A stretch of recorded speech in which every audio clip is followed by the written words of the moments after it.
que vocês vão aprender bastante. A gente começou uma série aqui de podcasts falando sobre alguns assuntos. Hoje nós vamos falar sobre o amor e as suas origens.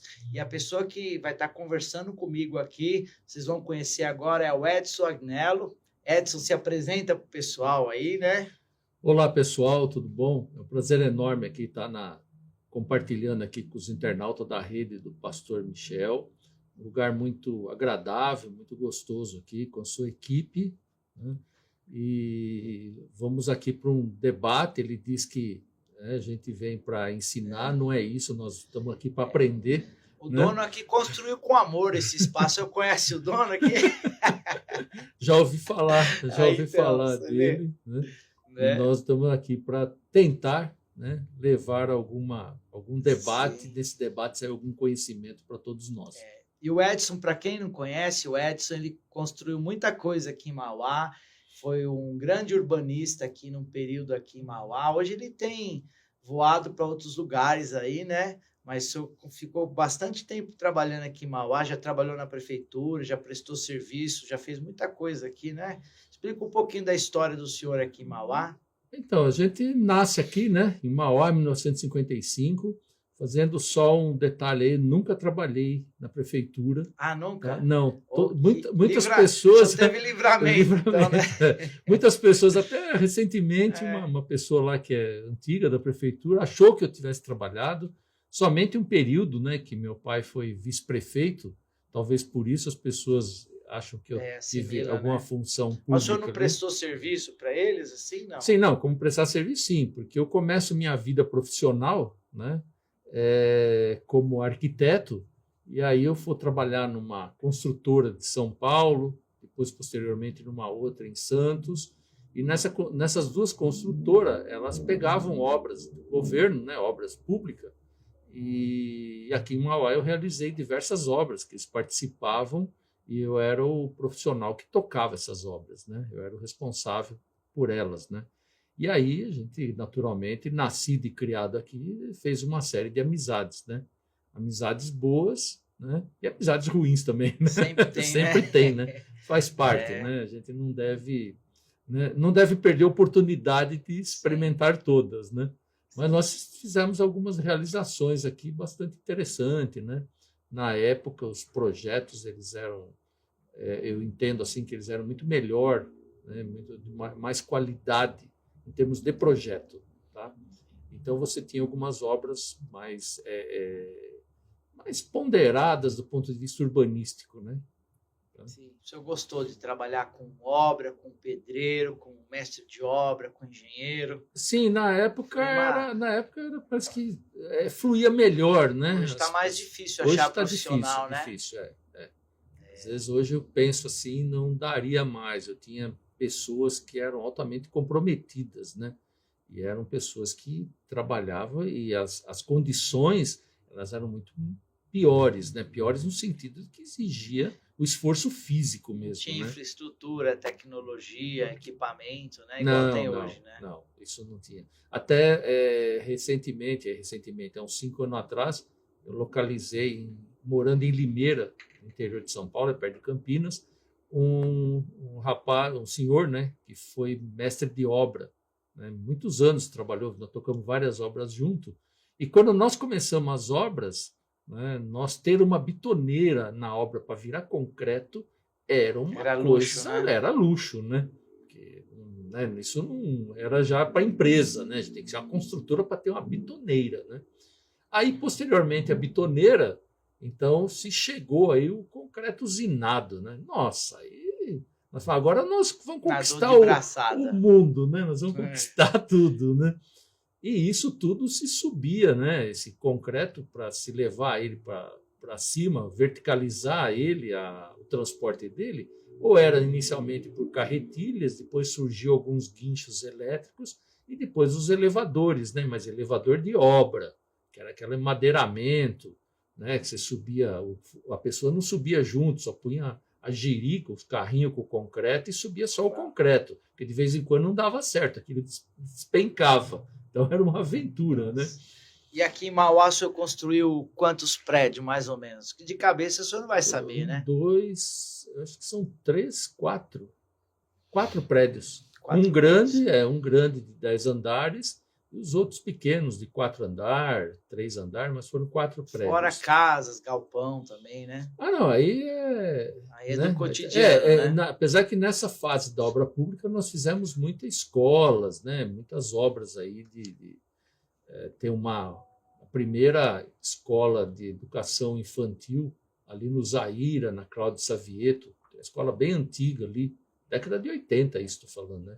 Nós construímos umas ali no Parque São Vicente, atrás do estádio, tem uma outra escola infantil da prefeitura, tem a do estado, a escola estadual, e tem uma que é voltada para criança na pré-escola, né?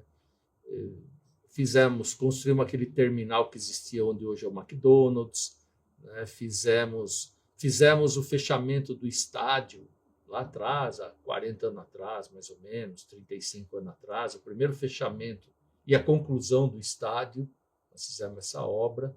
Então, assim, são coisas mais que mostraram mais assim desempenho, né, da engenharia, na verdade, das obras, né? Então, assim, eu posso dizer assim que profissionalmente eu sou uma pessoa realizada, estou em vários segmentos, né? Depois Teve jornal também, jornal, né? Então acabei indo estudar jornalismo. Jornal da Cidade, não foi? Jornal da Cidade. Jornal da Cidade. Fiquei um tempo na Voz de Mauá, que é um jornal muito conhecido na cidade. Sim. Né? Fiquei coisa aí de uns 3, 4 anos. Lá o senhor prestou serviço lá? Na Voz de Mauá, nós tínhamos uma participação societária. Ah, tá. Nós éramos sócios de 50% da empresa. Aí depois, quando saí de lá, nós montamos o jornal. O senhor escrevia numa coluna também lá, né? Não. Então, nós tínhamos que, na época, você imaginar tinha que se virar, né? Tinha que se virar, né? Criar toda a estrutura. Na década de 90, às vezes o pessoal fala hoje de internet, né? Moçada aí, eles não imaginam que na década de 90 foi uma experiência, eu falo que no jornal foi uma experiência única, porque nós começamos a década de 90, nós usávamos a máquina de escrever para fazer laudas, né? Para ir para a gráfica para poder imprimir jornal.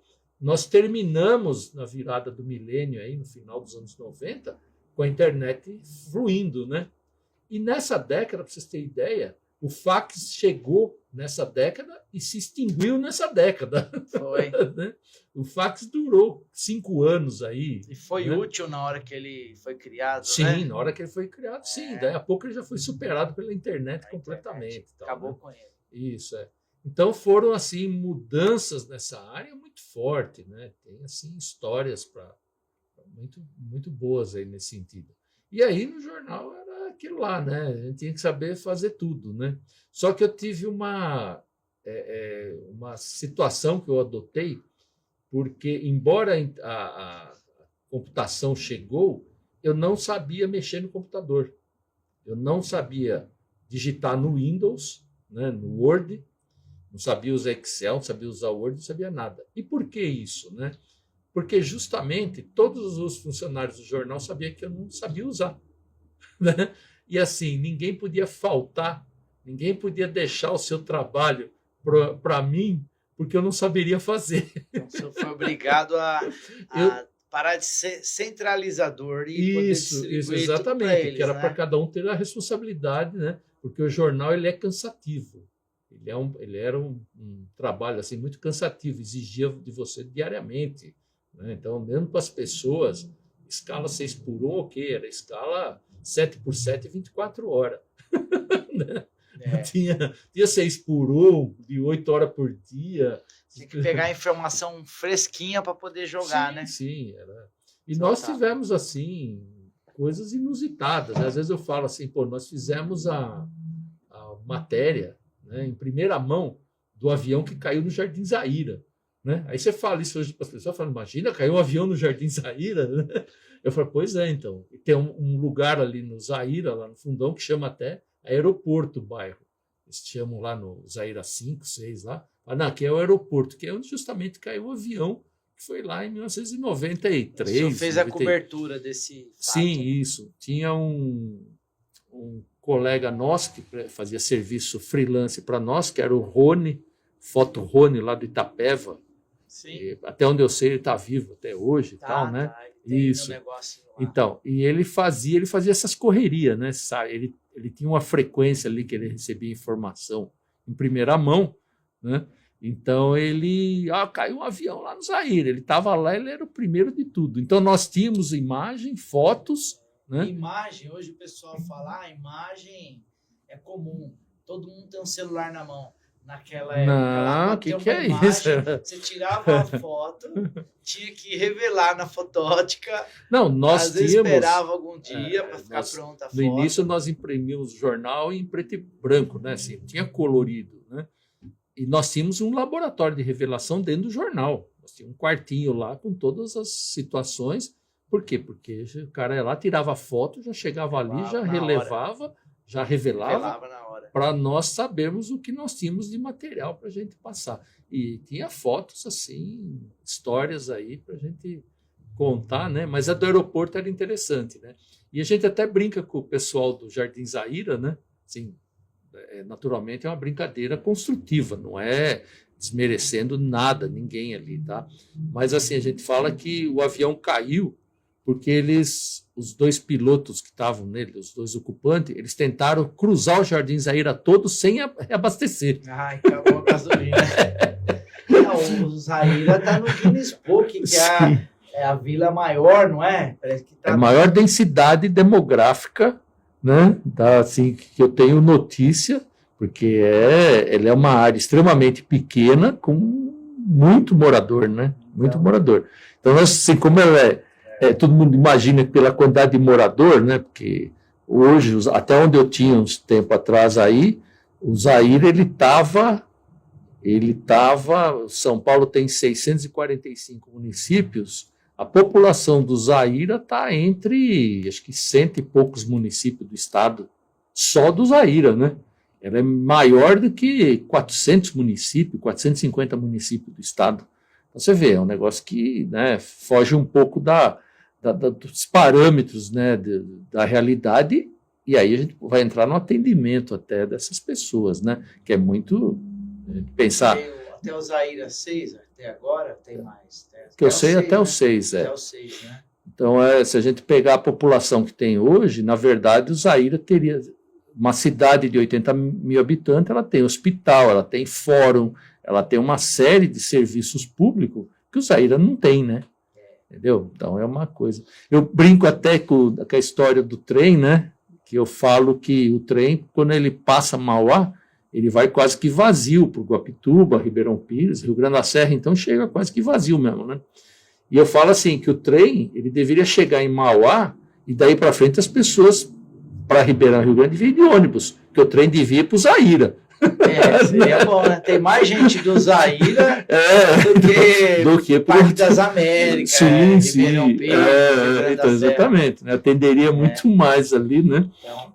Então, para vocês verem, pessoal, como que vai ser produtivo nossa conversa, porque eu nem estou na metade de apresentar o Edson, nem falo do livro dele, ó, estamos com o livro aqui, livro que eu já fiz uma propaganda aqui, que ele fez o ano que não terminou, 2013, um livro que fala sobre assuntos polêmicos, o que mudou na política, o que deu um start diferente, as pessoas... Bom, eu não vou falar muito desse livro, para você, depois ele vai falar, e é isso daí, né, Edson? A gente está hoje reunido com um propósito nobre, um propósito edificante. Nós vamos falar sobre os tipos de amores, e o Edson é uma pessoa que ele estudou já um pouco a questão dos filósofos, vocês vão entender a visão da filosofia, e eu vou extrair aqui tudo que a gente puder. Eu vou ser um curioso, extraindo aqui do senhor as informações, né?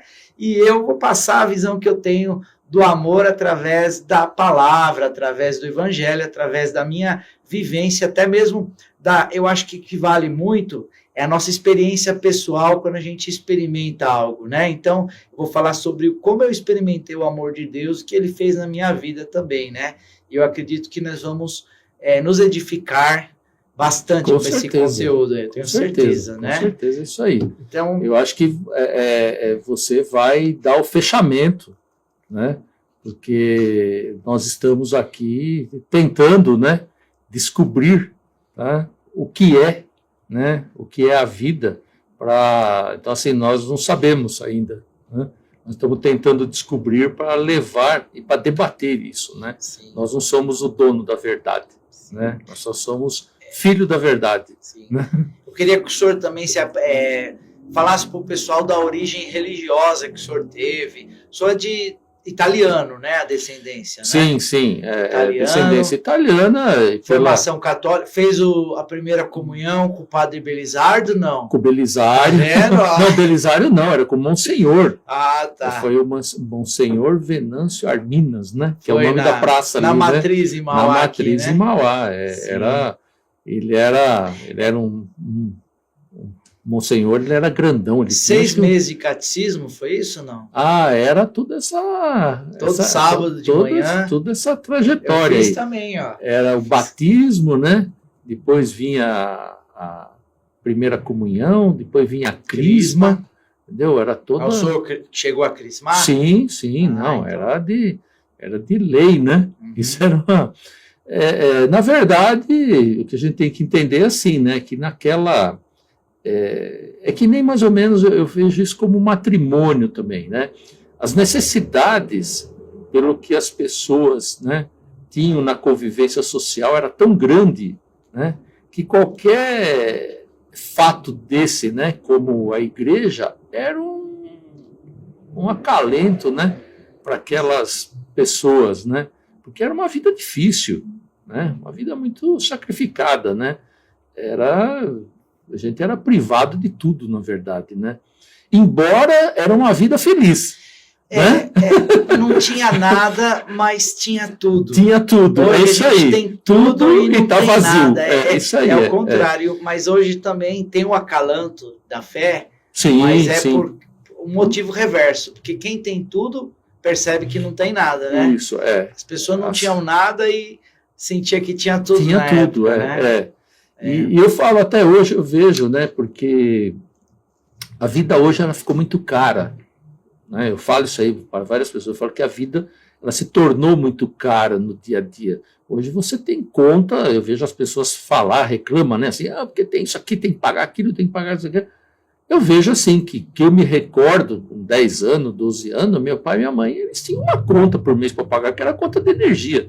Que a água era do poço, o esgoto ia na fossa, né? Tinha uma horta, tinha uns pés de laranja e goiaba que nascia, pé de ameixa, né? Que a gente se divertia lá, vivia aquela turma ali, de vez em quando, ganhava a caderneta do botequim. Sim, a caderneta, né? E aí, assim, quando recebia, né, algum dinheiro, ia lá, pagava o açougue, pagava o armazém, né? E nós éramos felizes, né? Eu lembro assim que quando criança a gente ficava contando, né, os dias da semana para quando chegava o domingo, porque no domingo o pai comprava uma tubaína, né? Uma garrafa de tubaína, não era uma tubaína de 3 litros, 2 litros que nem hoje em dia, né? Não, era uma garrafa e dava um copo para cada um, era eu, meu pai e minha mãe, era 3 copos e acabou. Já tinha aquela máquina do frango lá? Não, imagina, né? Aquilo lá era... A mãe matava o frango, depenava e assava, porque o frango é que mantinha o quintal limpo, né? Coisa que, você vê, isso aí tudo se perdeu, né? As pessoas às vezes têm um terreno grande e ficam reclamando de inseto, de coisa, é só pôr uma galinha lá que acaba com tudo, né? Galinha come tudo. E depois você come a galinha. Depois come a galinha. Ainda tem ovo, né? E ainda tem ovo. Tá valendo ouro, né? Isso. Então foram assim, e hoje essas coisas se perderam, né? Hoje as pessoas, na verdade, elas vivem um sofrimento, né? Então o senhor teve uma formação católica nos fundamentos. Então o senhor conheceu o credo, né? Que é o credo católico, crê em Deus Pai e tal. Isso. Não sou um praticante, tá? Sim, sou aquele católico. Mas pegou a base, né? Porque eu, como pastor, pergunto assim para o senhor, porque o católico e o evangélico, ele tem muita coisa em comum e maior é o que nos une. Na minha concepção, maior é o que nos une. Porque nós acreditamos que Jesus foi concebido pelo Espírito Santo que pousou sobre Maria, que veio sobre ela. Nós cremos na ressurreição do Senhor Jesus, nós cremos na remissão dos pecados, nós cremos Então nós cremos em fundamentos, nós conhecemos a história dos apóstolos, conhecemos os fundamentos, temos a Bíblia, que é a católica, ela tem 7 livros a mais, que foi acrescentado depois do protestantismo, mas é a mesma base, a mesma função, então é os mesmos princípios religiosos, né? Então nós estamos aqui alinhados no cristianismo, sim, né? Sim. E eu, assim, eu sou uma pessoa que eu não consigo materializar a figura de Deus, tá? Mas eu sei que ele está presente. E eu tenho uma fé nele, no livramento, naquilo que ele nos protege, que é maior do que naquilo que eu peço. Tá? Eu acho que a relação minha com ele, em relação àquilo que ele me protege, aquilo que ele me conduz, é a minha força entre nós dois. Sabe? Porque eu sou do tipo da pessoa assim, que se eu for sair para viajar e o pneu do carro está murcho, eu vejo aquilo como um livramento. Alguém está me protegendo de algo pior. O senhor já agradece. Eu agradeço Sim. Porque aquilo lá está me protegendo de alguma coisa. Quando eu vou pegar uma condução e a condução atrasa, eu agradeço porque aquilo ali é porque tinha que ser daquela forma. Tem um texto que diz assim: todas as coisas cooperam para o bem daqueles que amam a Deus. Sim. Então, sim. É o que o senhor está falando, né? Opa, furou o pneu do carro. Não, todas as coisas cooperam para bem daqueles que amam a Deus, então Deus está me livrando, e aprende a ter um coração grato, né? A gratidão, sim. Ela atrai o milagre, né? Então eu cheguei hoje eu tenho 3 diplomas de curso superior, uma pós-graduação, entendeu? Eu tive carro importado, tá? Mas eu nunca corri atrás disso, ou almejei isso, ou fiz disso uma necessidade da minha vida, tá? O que eu buscava era o quê? Era essa relação com Deus e a minha satisfação, né? Eu sempre respeitei, que eu chamo de script, embora script é uma coisa que se usa em shows e teatros e tudo mais, mas eu sempre respeitei e aceitei o script que me foi dado. Eu acho que hoje a grande infelicidade que as pessoas alegam ter, ou a grande dificuldade, ou os grandes problemas que eles alegam ter, é porque eles não aceitam aquilo que eles foram feitos para cumprir. Se eles aceitassem, eles seriam... Essa é a felicidade. A felicidade está aí. Não existe... A maioria das pessoas, elas passam a vida inteira correndo atrás da felicidade, que elas passam pela felicidade, mas esquecem de abraçar ela. Elas não abraçam. Elas não abraçam a felicidade. E a felicidade é você viver, só isso. Entendeu? Então, viva cada momento, né? Porque ele é único, ele não tem reprise a vida da gente. Né? É desfrutar, né? É desfrutar, isso. E desfrutar não é... mas você precisa ter dinheiro para dizer. Não. Você não precisa ter dinheiro. Dinheiro eu falo até... É consequência, né? Eu vou falar até uma coisa pesada, né? Eu falo que o dinheiro é o diabo que está no mundo. O diabo está no mundo representado pelo dinheiro. Porque pelo dinheiro se mata, pelo dinheiro se faz coisas absurdas. O senhor está falando, tem um texto na Bíblia, o senhor está falando algumas coisas, mas eu vou falar que é uma base na Bíblia que o senhor está falando. Porque diz assim, o amor ao dinheiro é a raiz de todos os males. Todos os males. Quer dizer, por exemplo, o senhor tem dinheiro, mas o senhor não tem aquele amor ao dinheiro. E aí o senhor não é pego por esse mal. Então a pessoa que tem gente que é miserável, mas tem amor pelo dinheiro. Sim. Então o problema não é ter dinheiro, o problema é ter o amor pelo dinheiro. Ele está amando coisa errada. Está amando coisa errada. Ele está amando, tanto é que o dinheiro é uma coisa vulgar, é uma coisa, né, que ela não preenche. Né? As pessoas, o dinheiro traz felicidade. Não traz. Ele compra felicidade. Não. Felicidade é você andar na rua livre, leve, solto, entendeu? Tranquilo. Né? Porque na vida, a minha avó materna, isso me marcou muito. Ela falava que a vida era simples. Né? A vida você só precisava de 2 mudas de roupa e um bocado de comida, mais nada. E é verdade. Você precisa de a gente duas. Perdeu essa. Você precisa de 2 calças e 2 camisas, uma para lavar, outra para usar. Entendeu? Enquanto lava uma, estou usando outra. E um bocado de comida. Só isso. O restante é cenário. Eu estava lendo um livro sobre o minimalismo. Minimalismo. Eu não lembro do autor dele, mas está lá no Criado Mudo de casa. E ele falando sobre a gente ter a liberdade de ser minimalista. Isso daí leva a gente a uma paz, uma tranquilidade, né? Sem dúvida. A gente deixa de acumular coisas, né? Sim, sim. Você já assistiu aqueles acumuladores compulsivos? Sim, sim. A casa fica empilhada de lixo, de coisa, né? Não, e não precisa ser muito, né? Eu coloco isso, eu chamo isso de entulho, né? Toda vez que você estiver rodeado de entulho, você não consegue caminhar. Né? Pega vai numa reforma de uma construção, que os caras estão quebrando uma parede, outra ali, está cheio de entulho, é maior dificuldade para você caminhar. Então, as pessoas, o que eu pratiquei sempre na vida é isso, eu tiro o entulho de perto. Eu afasto o entulho de mim, que é para mim caminhar livremente. Né? Teve casos quando eu tocava empresa, de caminhões que sofreram acidentes, não sei o quê, que ficou lá, não sei o quê, todo danificado, não dava para arrumar, e eu pegava e vendia aquilo por quilo. Os caras falavam, mas isso aí se arrumar dá para aproveitar? Não, isso aí não me pertence mais. Isso aí não me pertence. Isso aí não... uma energia também. Você vai ter que exigir uma energia de você por uma coisa que já não te pertence mais. Deixa isso fluir, deixa isso ir embora, tira daqui, desocupa o espaço, né, para a gente poder respirar. Né? E as pessoas não, elas acham que ter, e isso também acontece muitas vezes na liderança, né? A liderança de uma pessoa, ela acha que se cercar de um monte de gente é ser líder. Depende da pessoa que você está se cercando, né? Você só se cerca de pessoa ruim, você não é líder nenhum. É uma quadrilha, então, né? Você tem que deixar fluir, né? Como é que tem até uma frase que se a pessoa não ficou perto de você, é porque é para não ficar, deixa ela ir, deixa caminhar, seguir a vida dela, né? Porque cada um nasceu para cumprir um papel.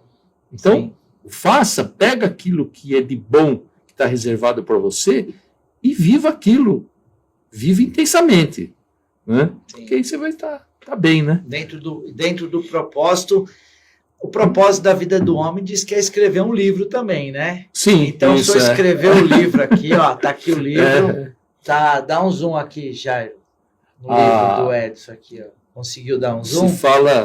Se fala muito que todo homem tem que plantar uma árvore, escrever um livro e ter um filho. Ter um filho e escrever um livro, né? Então, isso aí, na verdade, o que é? A árvore é porque você tem que garantir o fruto para a sua sobrevivência. Esse aqui foi autografado para mim, ó. Então eu não vou... Mas ele vai deixar uns aqui para vender. E faz um ano atrás, hein? Faz um ano, hein? Ó. 24 de fevereiro. Rapaz. Então, fala um pouquinho sobre esse livro aqui. 10 anos para encontrar um caminho, né? Agora eu perdi aí o que estava... falando sobre o propósito, né? Não, mas ia falar uma outra coisa. Do livro, então. Então, assim, quando a pessoa fala plantar uma árvore, ter um filho, escrever um livro, é porque você tem que ter, no plantio da árvore, é você garantir uma sombra e garantir um fruto para você, né? O filho é o herdeiro, é aquilo que você deixa de valioso para o mundo, né? O legado para o mundo. E o livro é porque você tem que ter uma história da sua vida. A sua vida não pode ser vazia, pessoal. Né? Exato. Mas eu sou pipoqueiro, então, mas você tem que ser o melhor pipoqueiro do lugar, caramba, né? Então, outro dia até eu estava visitando aí o sebo aí em Mauá, que é o seu Luiz, que é o proprietário, a pessoa boníssima. Aí você olha lá, rapaz, aquilo é uma biblioteca, é uma quantidade de informação absurda que existe ali dentro, armazenada de todo tipo, CDs, discos, LPs, coisa antiga. Então, e aí você fala assim, poxa, mas essa pessoa é uma pessoa valiosa para a humanidade. E todo mundo lá passa, eu acredito que trata ele até com desdém. Falei, esse cara, esse velho aí, essa loja tudo caindo nos pedaços, cheio de coisa velha e tal. Ele deve ter lido muito daquilo lá, né? Então, Deve ter um poço de sabedoria. Sim, de né? sabedoria, tudo o senhor mais. passa lá, o senhor conversa com ele? Sim. O senhor já extraiu bastante Já, pérola dele? já. Oxe, é uma pessoa que... O senhor gosta, né? Gosto, né? então, de sair. Então, são coisas que as pessoas, às vezes, elas não aproveitam, né? Que às vezes ali ela está passando de frente, e ela está passando de frente porque Deus mandou ela, fez ela passar de frente lá. E ela não vê que aquilo ali é uma mudança para a vida dela. Né? Ela acha que aquilo lá não vale a pena. Né? Mas o livro, estou falando do livro, né? O livro, ele partiu aí, naturalmente, aí que vem da época de jornalista, né? De escrever e tudo mais, mas ela parte justamente de 2013, que eu vejo um movimento no país, né? Que ele foi um pouco diferenciado de tudo que havia acontecido até então. Vocês podem ter certeza, o livro não tem viés político, tá? Ele somente coloca e retrata movimentos que ocorreram de 2013 para cá, que são movimentos diferentes, né, dentro do contexto nacional do que tinha antes, e que mudou o cenário. Né? Para melhor ou para pior, é vocês que vão julgar. Né? O leitor que tem que julgar. Ele mudou e ele não terminou. Eu acho que são 2023 começa, nós temos aí 10 anos de quando eu publiquei, que eu terminei de escrever, e eu acho que nós temos mais uma década ou duas pela frente para isso se consumar, para nós acharmos um caminho para a nossa nação. Né? Nós vivemos um quadro de muita instabilidade, tá? Não, instabilidade até institucional, hoje, tá? Mas que isso faz parte de toda a nação que está amadurecendo. Somos uma nação nova, né? De poucos, quando você falar em 200 anos, não é nada, né? Você imaginar que... Né? Cristo cumpriu a trajetória dele há 2025 anos atrás, que ele nasce para fazer uma marca, então 100, 200 anos não é nada. Então vai ter que sair o segundo livro, porque a história não terminou, ela precisa terminar, né? Então, pode ser que daqui, se eu tiver oportunidade... Já parou para pensar nisso? Sim, se eu tiver a oportunidade daqui 10 anos estar presente aqui, né? Nessa vida, a gente vai trabalhar isso para mostrar outros caminhos. Tem que estar por aí com nós. Sim, aqui, sim. Né? Mas é muito interessante isso que coloca, né? E aí eu trago dados, trago informações, né? Claro, tem um pouco da história do ABC, algumas coisas inusitadas aqui, né? Dos nossos antepassados e tudo mais que marcaram sua passagem pela história aí, né? E tem um pouco da minha parte aí, do que eu fiz aí, né, das coisas, pequenos detalhes que a vida me deu a oportunidade de aprender, né? E isso é muito bom, deixar isso para as gerações futuras, né? Que eles busquem, né, algum conhecimento. Nós fizemos um podcast, eu falo nós aqui, porque nós temos uma parceria com o Gabriel, que ele faz um programa aqui de jovens, e ele faz um programa Eu Tenho Identidade. Ele trouxe o Guilherme Vidotto. Sim. Guilherme Vidotto filho, também, Guilherme Vidotto, filho. Ele é um poço de conhecimento também dúvida, da história, assim, conhece os patrimônios tombados, conhece a história dos lugares de Mauá, trouxe o livro de Mauá, então eu acredito que ele, o senhor, são patrimônios aqui de Mauá, que isso aqui vai ter muito valor para as pessoas poderem ter esse conteúdo, porque são histórias que estruturou o ABC e Mauá, né, também, né? Sim. Então é importante, tem coisas, acredito que... e a gente descobriu justamente quando escreveu o livro, até tem uma história marcante, né, que é a história da primeira, agora eu esqueci a sigla, mas é o primeiro movimento, né, em defesa do meio ambiente no ABC, que foi feito, né, e quem participava era São Bernardo, Santo André e Mauá. Mauá tinha uma expressão muito mais forte do que tem hoje dentro do ABC, isso na década de 60. Então, você vê como que é interessante, né? Mauá foi a cidade da porcelana, né, produtora de porcelanas para ser exportada. Castelo de Windsor, da Rainha Elizabeth, tem porcelana que é a marca da Real, porcelana Real aqui de Mauá, que é onde foi a Schmidt ali. Então você veja, são coisas que se perderam, né? Essas qualidades da cidade, também, as né? qualidades, as pedras. Pedra, né? Então isso tudo, esse órgão, né? Que era um órgão que passou a cuidar da qualidade da água e do ar, ele foi estruturado por um engenheiro, que foi o Dr. Antônio Pezzolo, que chegou a ser prefeito em Santo André.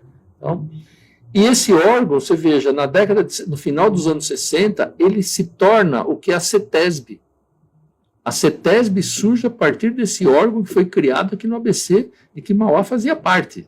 Então, você vê o peso disso daí, né? Se torna a companhia estadual aí, que toma conta aí da qualidade do meio ambiente no estado de São Paulo, né?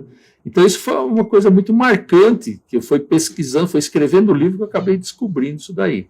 E nessa pesquisa e tudo mais, esse doutor Antônio Pezzolo, ele foi casado com uma guatemateca, uma engenheira que era da Guatemala. Tá? E isso me cafifou, né? Porque ele conheceu ela quando ele estudava na Politécnica, que ele se formou engenheiro. Isso me encafifou na época, né? Eu falei, poxa, mas o cara conhece uma guatemateca e casa com ela? Mas o que essa mulher estava fazendo aqui em São Paulo, né? Então, é meio estranho, né? E aí eu comecei a pesquisar, rapaz, é uma história que, sabe, dá para escrever um outro livro. Dá para escrever sabe? outro livro. Muito interessante, é uma coisa muito profunda. Você vê que vocês viram que nós só fizemos uma apresentação do Edson até agora, nem entramos no assunto ainda. Então já tá edificante já, né? Então nós vamos entrar aí, Edson, nessa questão do amor, né? E o senhor tem uma visão sobre os filósofos, que eles dizem sobre o amor, o fundamento de cada simbolismo do amor e a origem desses filósofos, como que eles conseguiram chegar nesse ponto. Então, o senhor podia falar para a gente, eu vou fazendo perguntas, extraindo, o senhor também vai me provocando. Esse assunto eu achei assim, bastante pertinente nós trazermos aqui, né, para o seu público, né? Porque ele está diretamente ligado à religião. Né? Às vezes ele só tem a visão bíblica. É importante entender as ramificações. As ramificações, o aspecto científico disso tudo. Sim. Né? Porque ele não tem só o aspecto filosófico, mas ele tem um aspecto de influência, um aspecto psicológico, sociológico, antropológico aí, né? As nações, que gera as nações né? E que geram, né, essa força que é a mensagem de Jesus de Nazaré. Né? Eu acho que isso daí é uma coisa indiscutível, né? Sim, né? Não é uma pessoa comum, né? Não podemos admitir que é uma pessoa comum. Tem pessoas que falam assim, não, ele era um bom político, ele era um cara que falava bonito e tal, não sei o quê. Não é isso aí, né? Porque ninguém conseguiria deixar uma mensagem por 2025 anos, né? Cravada, tá certo? Né? Talvez os políticos tenham vontade até de ser, mas jamais conseguiram. Né? Na visão de Aristóteles, Platão, como que... Então, essa história começa assim, né? A força, né, disso daí vem lá da Grécia Antiga, tá? Isso nós estamos falando de 400 anos antes do nascimento de Jesus, tá? E começa na escola de Platão, né? E foi onde num primeiro momento, discutiu-se, colocou-se o que é o amor, né? Se debateu sobre esse assunto aí do que é o amor. E Platão define o amor como sendo Eros, né? Porque a Grécia Antiga, ela era farta em deuses, né? Eles eram assim, para tudo tinha Deus lá, né? Era Deus disso, Deus daquilo, Deus... Tinha bastante essa coisa, né? E que não era nada do que... Mas era importante para eles debaterem, para eles criarem, né? Porque, na verdade, na Grécia surgem os primeiros filósofos, as pessoas que debatiam o assunto, né? E isso era muito importante porque como é que se fala assim, a consistência, a formação política da Grécia permitia isso, né? Nas outras regiões do mundo não se debatia porque o rei não permitia, a política não permitia ideias contrárias àquele que domina, aquele que dita as regras, né? É isso aqui e acabou. O rei falava, desse jeito e pronto. Então isso foi muito... Por isso que a Grécia se destaca nesse período, né? Porque foi um lugar de debate. Tá?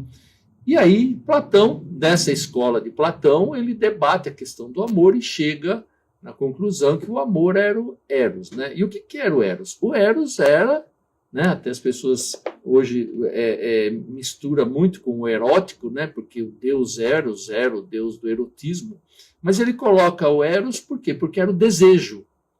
Então eu desejo ter esse livro. Tá? Então era baseada no desejo. E aí quando eu consegui o livro, o desejo acabava. Um amor possessivo. Possessivo, então, né? de posse, de ter. Sim. O amor de ter. Então eu tinha o amor, aquilo ali, pronto, acabou o amor, né? Agora eu jogava o livro lá de lado e vou querer outra coisa. Né? É o desejo insaciável, né? Sim. Entendeu? E nesse contraponto vem Aristóteles, né? Que era também um filósofo assim, bastante combatível ao que se debatia na escola de Platão, e não concorda. Ele acha que tem mais o que explorar aí, mais o que ser trabalhado, e ele fala do amor de uma outra forma, que a pessoa deseja, mas tem coisas que ela deseja, e quando ela consegue, ela fica feliz, ela fica alegre, ela gostou de ter aquilo, e ela continua gostando. Ela continua. Então, trazia a felicidade ter aquilo lá. Trazia alegria. Então, é o que ele chama de filia. Né? E isso tudo cria-se assim um mal-estar. Vê a origem da palavra filantropia também, não? O amor filantrópico. Não. Vem de... A filantropia surge depois. Surge depois. Então, é a satisfação pura do indivíduo. No primeiro momento, Platão coloca que o desejo é o que satisfaz em você ter, e você se realizou. Aristóteles debate que a questão é você ter, mas gostar daquilo que você tem, tá? E aí você vai ser alegre, vai ser feliz, mas está sempre pensando no indivíduo. Eu estou pensando na minha realização, né? No meu bem-estar, né? No meu amor próprio, né? Naquilo que me interessa. Né? Ou seja, é uma coisa um tanto quanto até materialista, tá? Bem materialista. Né?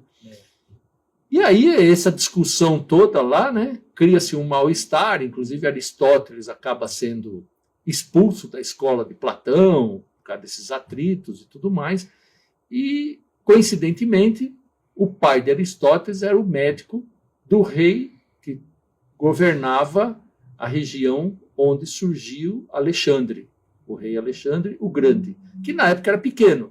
Então, Alexandre pequeno, Aristóteles vai embora para esse local para o quê? Educar, ser o professor de Alexandre o Pequeno, né? Que com a morte do pai se torna Alexandre o Grande. E também deve ter influenciado muito o Alexandre. Sim, com toda essa base filosófica. Com a filosofia ser educado pelo Aristóteles, né? Então... É por isso que ele se tornou Alexandre o Grande, né? E nisso tudo lá, Alexandre acaba conquistando a região da Grécia e tudo mais. E como prêmio, ele oferece para Aristóteles que volte para a Grécia, né? E seja o imperador da Grécia, seja o rei lá da Grécia e tudo mais. E Aristóteles fala que não era aquele o objetivo dele. Né? Que o objetivo dele, na verdade, era criar uma escola. Que vai entrar no que a gente falou aquela hora, viver o propósito. Viver, isso, exatamente. Então, ele né? não queria o poder, ser dele, poderoso, né? Ser nada. Não, ele queria continuar ensinando, ele queria continuar sendo filósofo, debatendo e tudo mais. E aí, isso passa-se os anos, né? E tudo mais, e surge quem? Surge Jesus de Nazaré, nascido na Galileia, na região ali da Galileia, que é educado na base do judaísmo, né? Tendo como doutrina o judaísmo. Tá? E ele traz, dentro do campo filosófico, tá? Uma nova mentalidade, né? Uma nova propagação do que era o quê? Do que eram as bases de uma filosofia de vida totalmente diferente de até então que se conhecia. E aí Jesus, na peregrinação dele, começa a se tornar uma pessoa perigosa, porque ele começa ficar assim, contradizer aqueles que detinham o poder. E contradizer de forma que a população via como bom, e que não era contraditório, não era agressivo, não era. Ele não queria guerra com ninguém, entendeu? E nesse campo do amor foi quando Jesus, né, ele apresenta aquilo que se manteve por todos esses séculos, né, que é o agape, né, que é o amor agape, que dá o nome de agape, que é o quê? Que é esse amor dado ao outro, não o recebido. Incondicional, né? É o amor incondicional. Tá? Então, eu amo que o outro se realize, eu amo que o outro se dê bem na vida, eu amo pela felicidade do outro, eu amo o que o outro conquista. Então, não é o amor voltado para mim. Ele não amava que os discípulos para ele. Ele não queria ter os 12 discípulos para ele. Ele queria que os 12 discípulos fossem, né, os 12 discípulos que ele planejou, que ele pensou, que eles fossem completos, que eles, né, se realizassem. Não era a realização dele, era a realização do outro. Né? E por isso que ele se sacrifica por todos nós. Né? É esse amor. Né? O senhor está falando, você vai vindo na minha cabeça vários versículos da palavra que confirma, pode interromper. que confirma o que o senhor está falando, né? Por favor. Porque em Coríntios, quando fala do amor, né? Coríntios 13, fala lá que o amor não busca seus próprios interesses. O amor verdadeiro, né? O amor. Sim. E ainda ele fala, ainda que eu falasse a língua dos homens, ainda que eu falasse a língua dos anjos, sem amor eu nada seria. Ainda que eu desse meu corpo para ser queimado, sem amor seria só um barulho de um sino batendo.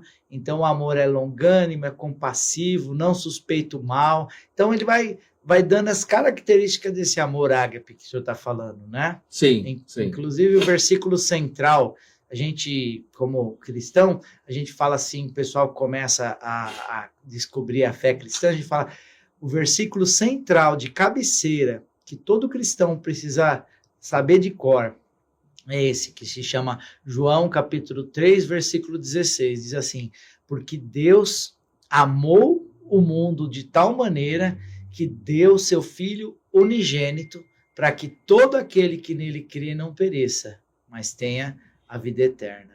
Então ele entregou o próprio Filho para morrer, para que todo mundo que acreditar tenha o direito dessa vida eterna, né? Sim, sim. Tremendo. Estou confirmando esse amor ágape que o senhor está falando, sim, né? Sim.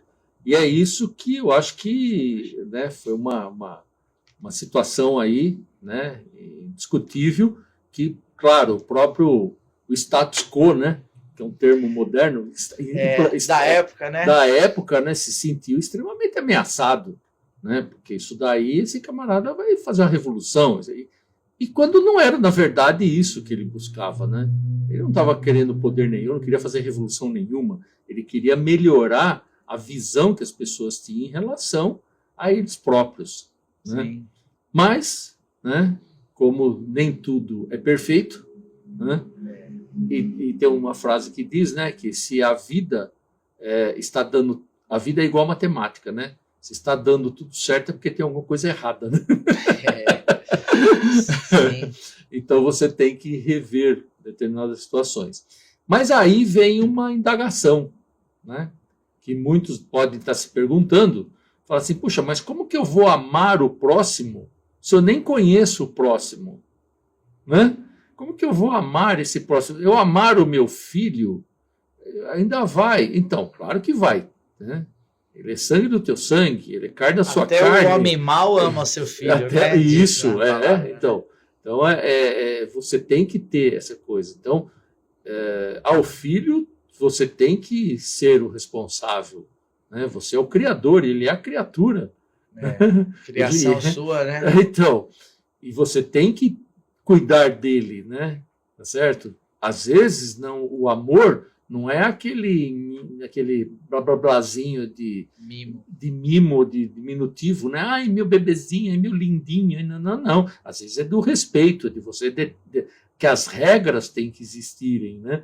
Os limites têm que existir. Para o quê? Para que você conviva bem, né? E aí você pode dizer assim, poxa, mas segundo informações aí no mundo são 7 bilhões de pessoas, né? Não dá para me amar todo mundo. Sim, não dá. Eu concordo, tá certo? E aí entra uma coisa, né, que a filosofia, né, filósofos posteriores a Jesus aí debatem e colocam que o que é? É onde surge a ética. A ética, ela surge quando você não conhece o indivíduo. Então, eu não conheço o chinês que mora lá em Xaxachum, né? Numa determinada cidade, eu não o conheço. Então, qual é a ligação que eu vou ter em amá-lo, né? Se eu não sei, nem não tenho ele representado, eu não tenho conhecimento da existência dele. Então, por isso que eu tenho que ter ética, né? Então, aonde você não tem, aonde o amor não chega, que você não consegue chegar com aquilo que você tem que amar o seu semelhante, você tem que ter ética, né? Sim. Então, hoje, que é uma das grandes deficiências do mundo, é a ética. Muito mais do que o amor. Porque o amor, ele é restrito fisicamente, até onde você consegue chegar, né?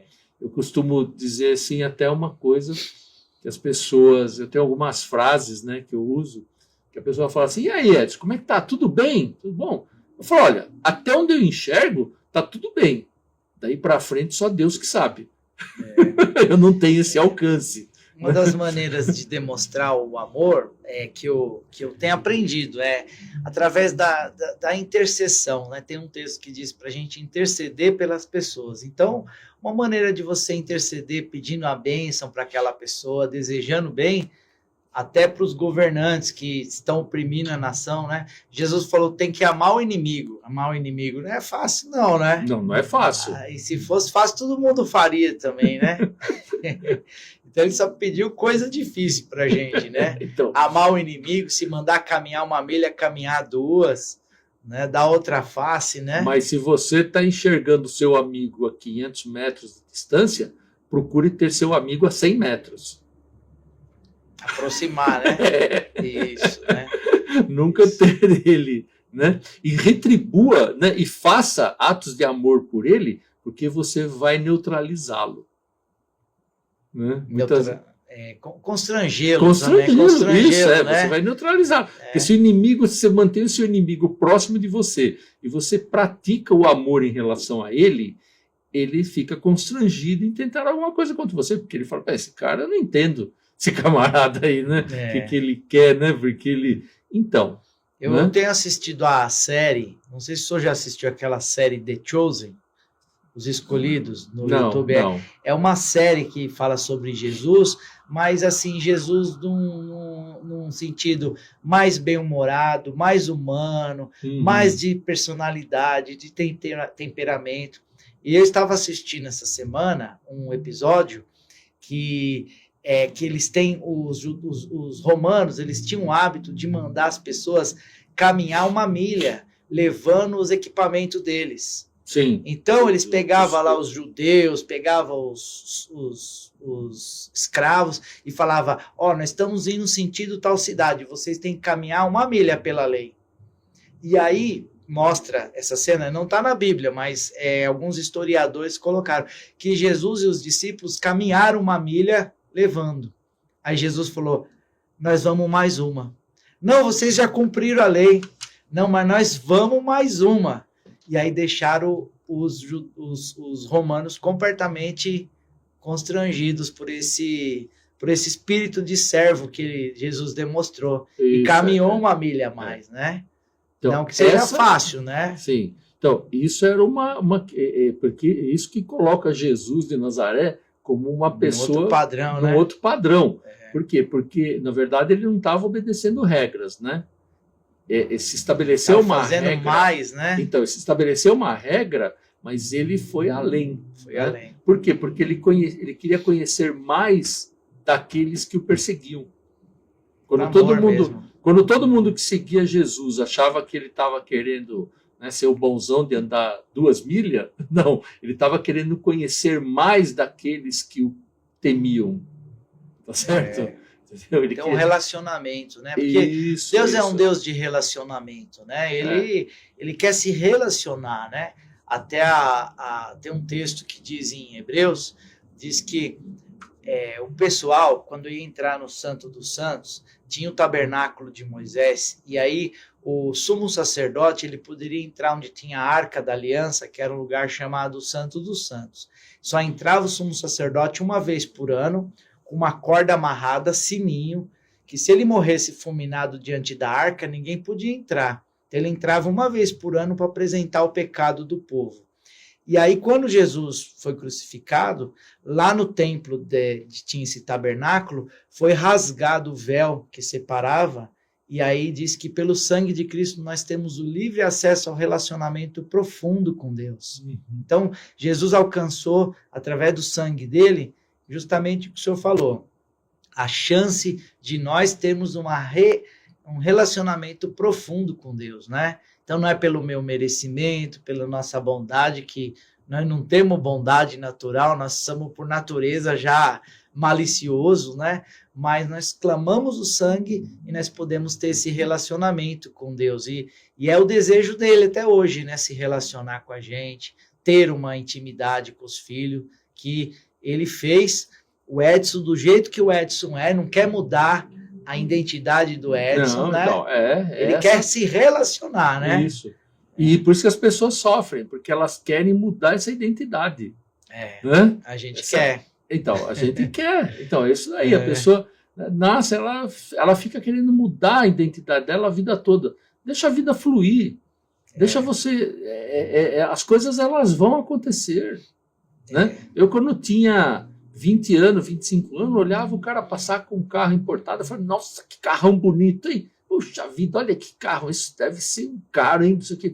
Mas nunca ficava assim, putz, esse cara tem, eu não tenho, né? Porque não sei o quê, eu merecia também, olha como eu trabalho, por que eu não mereço, por que... Não.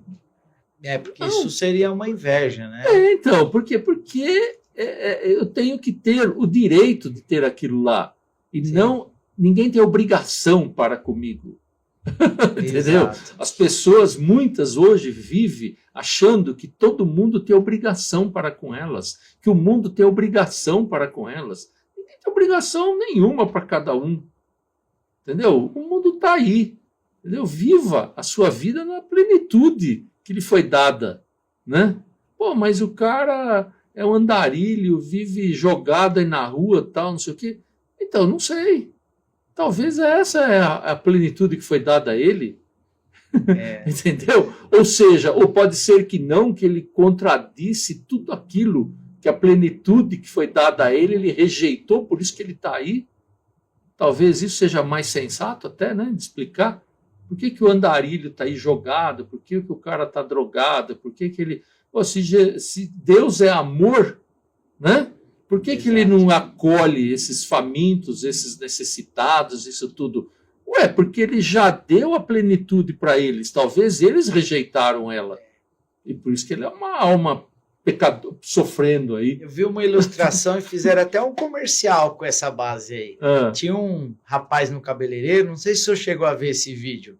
O rapaz estava no cabeleireiro, cortando o cabelo e falando para o cabeleireiro, sabia que Deus não existe? Falou, por que você acha isso? O cabeleireiro cortando o cabelo dele, né? Deus não existe porque se Deus existisse, ia ter criança passando fome, ia ter tanta injustiça, ia ter tanta gente sofrendo. Aí o cabeleireiro chegou assim, deixou ele falar, aí levou ele até a calçada e mostrou assim um cara sentado, com o cabelo enorme assim, falou assim, ó, cabeleireiro não existe. Por que ele tá assim? Tá assim porque ele não vem para mim. Se ele vier para mim, eu corto o cabelo dele. Então, quem vai a Deus, ele diz assim, Jesus disse, aquele que vier a mim, de maneira alguma lançarei fora. Então, as pessoas mesmo, elas não vão para Deus, né? Sim. Elas são amantes de si mesmo, né? Eu já tentei trabalhar no Centro Pop, eu fiquei lá, acho que foi 7 meses. E lá, 7 meses, a gente saía captando as pessoas para ir tomar um café. De lá eu tentava levar para a clínica de recuperação. Chegamos a internar 20 pessoas, internar pela igreja aqui. E trabalhamos, das 20 pessoas que a gente internou, sabe quantos que estão aqui? Nenhum. Teve outros dependentes químicos que foram restaurados, mas daquele ambiente lá, porque eles não queriam uma mudança de vida, né? Não queriam se aproximar daquilo que ia transformar eles, né? Isso. Então agora, é assim, o que explica isso... Não vou generalizar. Sim, falar claro, né? claro. Não. Então, mas o que explica isso para mim é isso, né? Que foi dado uma plenitude da vida para eles e eles a rejeitaram, né? E aí fala assim, não, você tem que dar esmolas, tem que ajudar, você tem que não sei o quê. Não, eu não vejo assim. Eu, por exemplo, se a pessoa pede um trocado, que nem pede na rua, eu não dou. Eu não dou, porque eu estou piorando a vida dele, eu não estou ajudando. Quando a gente gera o assistencialismo, as pessoas não entendem, mas o assistencialismo, ele acaba gerando uma deficiência na pessoa que ela vai estar sempre dependendo daquele assistencialismo. Sim, isso é. E ela não vai crescer. E é aquela história da vaquinha, né? Tem que empurrar a vaca do brejo. Tem que jogar a vaca pro abismo. Pode falar da vaca, pessoal. Pode falar. Essa da história do caixeiro viajante, né? Que ele fazia um percurso que ele vendia, né? Atendia diversos comércios, tudo mais, e ele passava numa região, né? De carro e tal, e era uma fazenda lindíssima, toda verde, com gado bonito, uma casa sede assim muito bonita, tudo mais. E aí, de um ano para outro, né, que ele fazia essas viagens anualmente, porque ele percorria vários territórios, de um ano para outro, aquela região teve lá uma tempestade, alguma coisa assim, e ele passa e viu aquilo tudo destruído, aquele pasto seco, né, a casa toda arrebentada, não sei o quê, e ele olhou aquilo, parou, né, aquilo chamou a atenção dele e tal, e ele acabou entrando lá e ele viu a família sentada ali nos degraus da varanda, todo mundo triste, choendo, não sei o quê. Ele falou, nossa, ele foi acontecer, pois é, fomos, né, sofremos aqui, né, um abalo e tal, de uma questão aí da natureza que acontece, e não sobrou nada, destruiu tudo, só sobrou uma vaquinha, e nós estamos aí vivendo dessa vaquinha, e não sei o quê.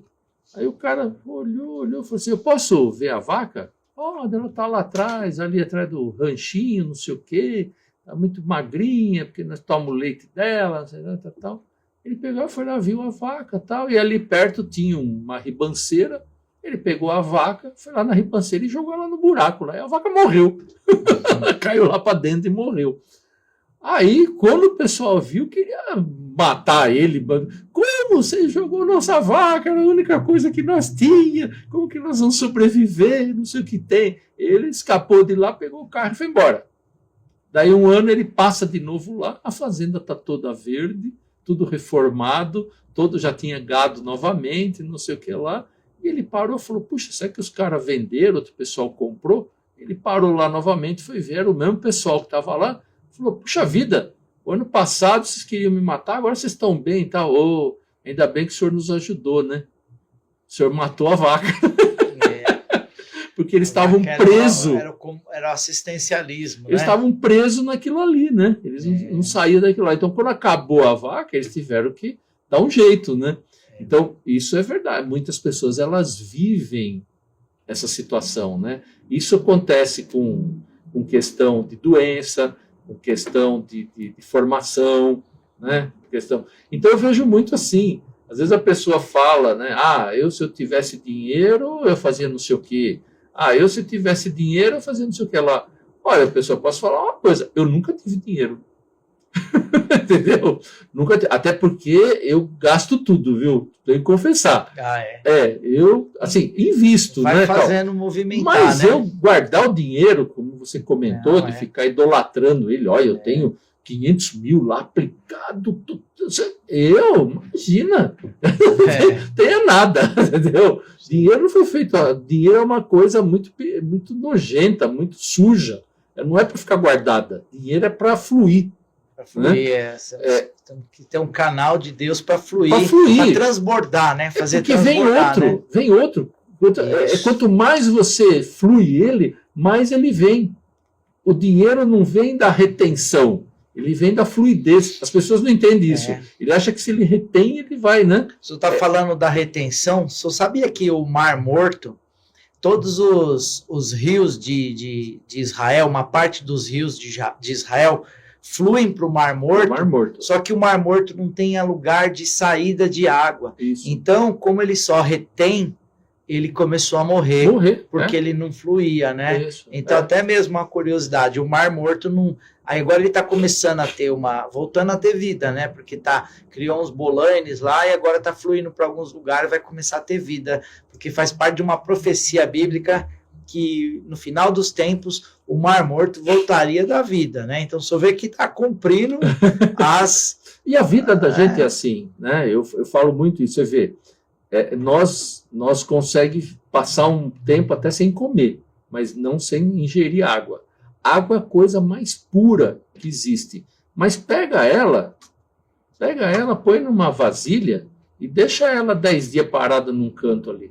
Ela apodrece. Salobra, né? Não, ela fica ruim, ela estraga. Então, se a água, que é a coisa mais pura que tem, que nos dá vida, que nos mantém, entendeu?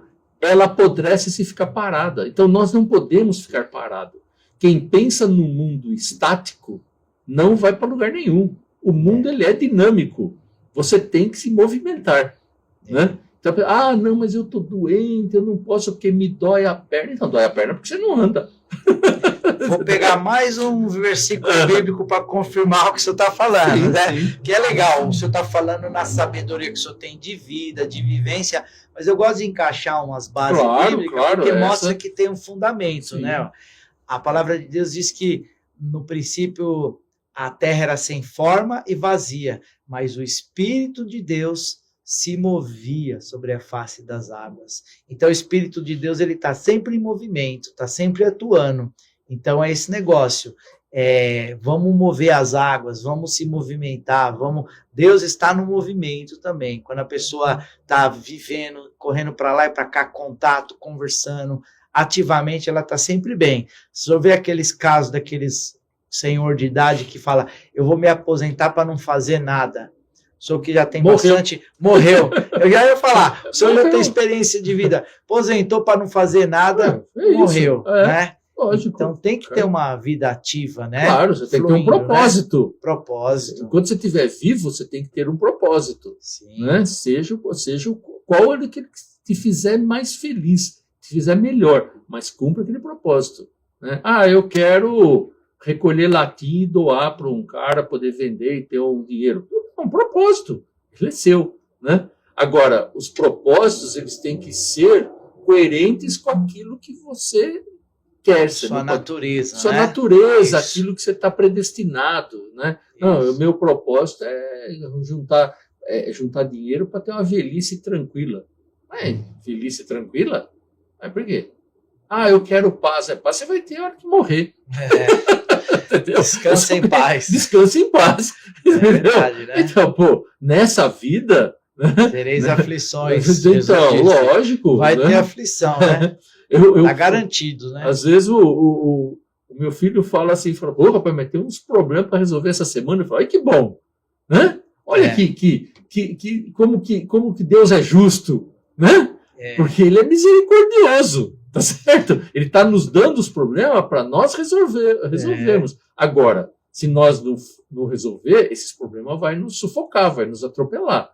Então, mexa-se. Os discípulos da igreja chegam e falam assim para mim, tem alguns problemas para resolver. Eu falo assim, é para isso que eu estou aqui, Amanda.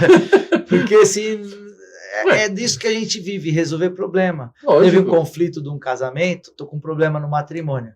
Eu estou aqui para aconselhar, né? É isso. E é isso, a gente vive o propósito da nossa existência quando a gente está fazendo aquilo que a gente foi levantado. Teve um livro que eu li, chama Uma Vida com Propósito, do Rick Warren.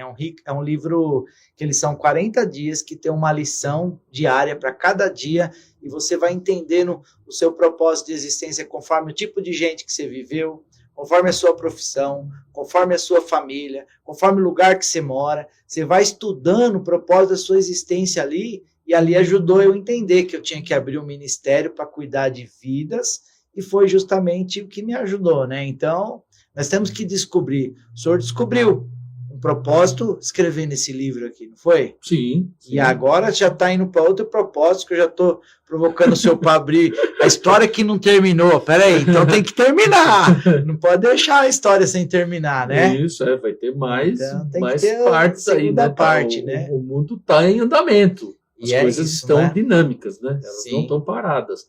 E isso é que vai nos fazer cada vez mais sermos atuantes, né? Sim, faz um fechamento, Edson, para o pessoal sobre o amor, considerações finais importantes, para a gente poder deixar uma palavra do Edson aí. Eu vou encerrar também com uma oração especial por todos os ouvintes, pela vida do senhor, que é uma honra ter o senhor aqui também, viu? Muito obrigado. Tá?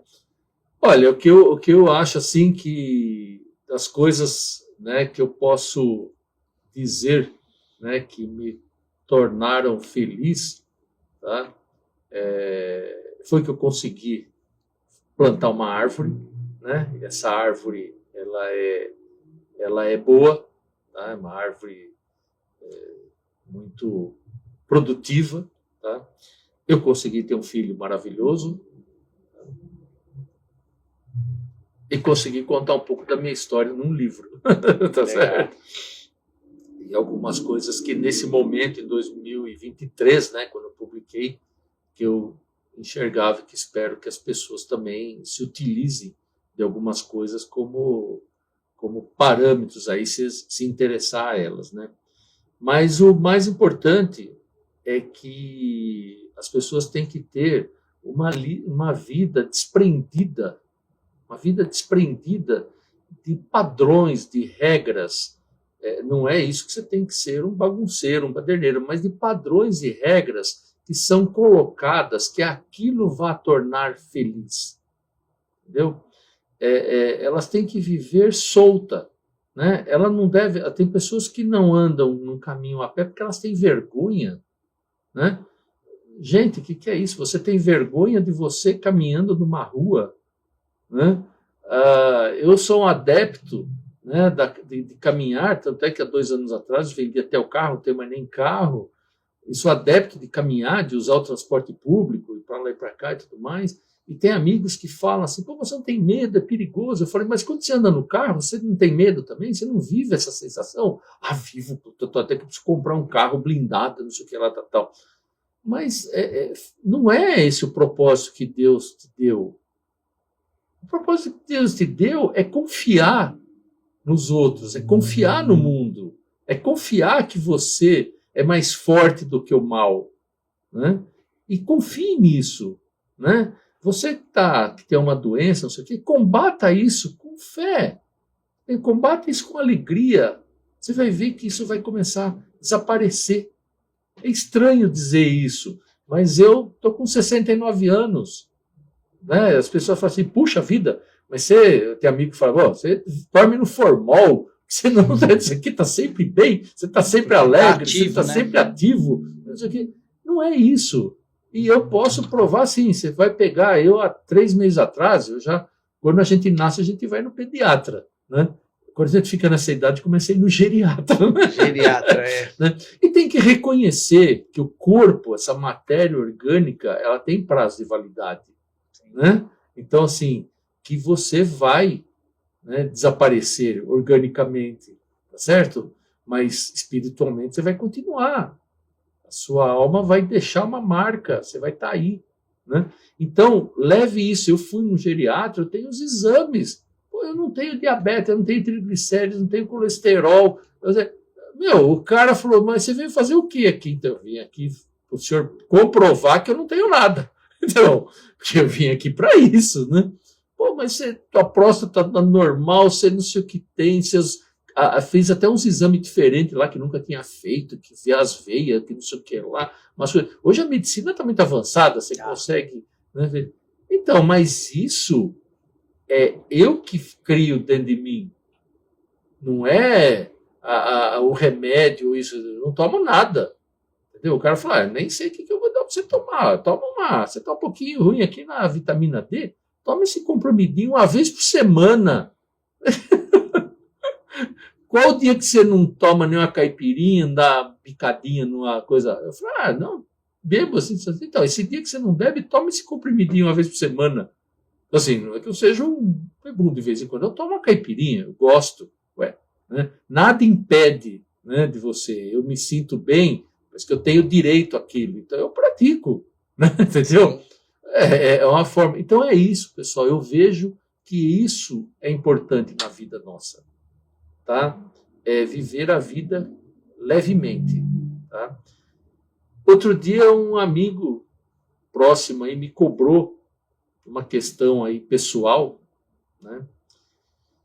E eu falei para ele, eu escrevi uma frase que até eu acabei publicando no Facebook meu, que eu quis guardar essa frase saiu espontaneamente, tá? Dessa conversa. Eu disse a ele que a amizade é igual remédio. Em doses certas, ela cura. Em doses exageradas, ela mata. Né? Então, a vida, as relações com as pessoas, eu vejo, essa frase me pegou profundamente depois que eu falei. Sabe, é uma coisa surgida do meu coração. Isso. Que a relação das pessoas, né, com aquelas que você tem amizade, seja com o seu filho, com a sua esposa, com o seu tio, com o seu primo, com o seu amigo, com a pessoa que vem congregar aqui na igreja, eu acho que a amizade é isso. Tá? Ela é algo que cura, mas ela tem que ser dosada corretamente. E o senhor está falando de novo uma coisa que tem o versículo bíblico que Salomão falou, olha, não fique muito na casa da pessoa para que ela não venha enjoar de você e ver a sua nudez e expor a sua nudez. Então eu falo até para minha filha, menos. A gente tem que manter, dosar as amizades, dosar os relacionamentos. Aí o senhor já está falando outra coisa que é uma sabedoria de Salomão aí, que ensina sem palavras, né? Salomão, Davi, são coisas indiscutíveis. Minha perna deu cãibra, joguei bola hoje de manhã. Tô jogando demais, é menos, tem que jogar menos, tá vendo? Não, tem que jogar. Cãibrinha né? Precisa comer banana. Comer banana, é verdade. Então, mas muito bom a gente conversar. Então, o senhor conseguiu passar a mensagem hoje, né? Sim, acho que é. Que bom, né? Que bom. A gente, mais para frente a gente marca um outro tema para a gente estar conversando. Sim. Foi muito bom. Gente, vocês aí que acompanham a gente na oração, hoje a gente pegou aqui uma resenha de um amigo, de uma pessoa que tem uma influência em nossa vida e que é um homem que tem muita experiência para trazer, né? Então, de vez em quando, a gente vai fazendo algumas lives aqui, trazendo algum conteúdo edificante. Se você gostou, faça seu comentário, dê o like. Se tiver alguma coisa que você não concorda, coloca lá, porque nós estamos aqui, não somos o dono da verdade, né? Mas nós estamos aqui para esclarecer a nossa linha de raciocínio, a nossa fé.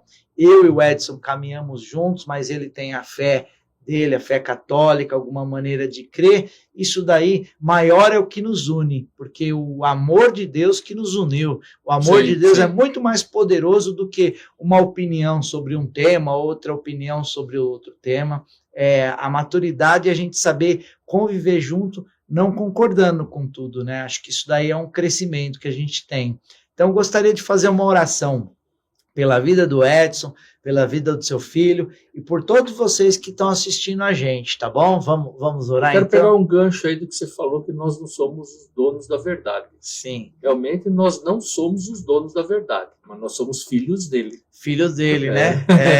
Filhos do dono da verdade. Porque ele é o caminho, é a verdade e a vida, né? É verdade. Verdade verdadeira. Então, amém. Vamos orar, então.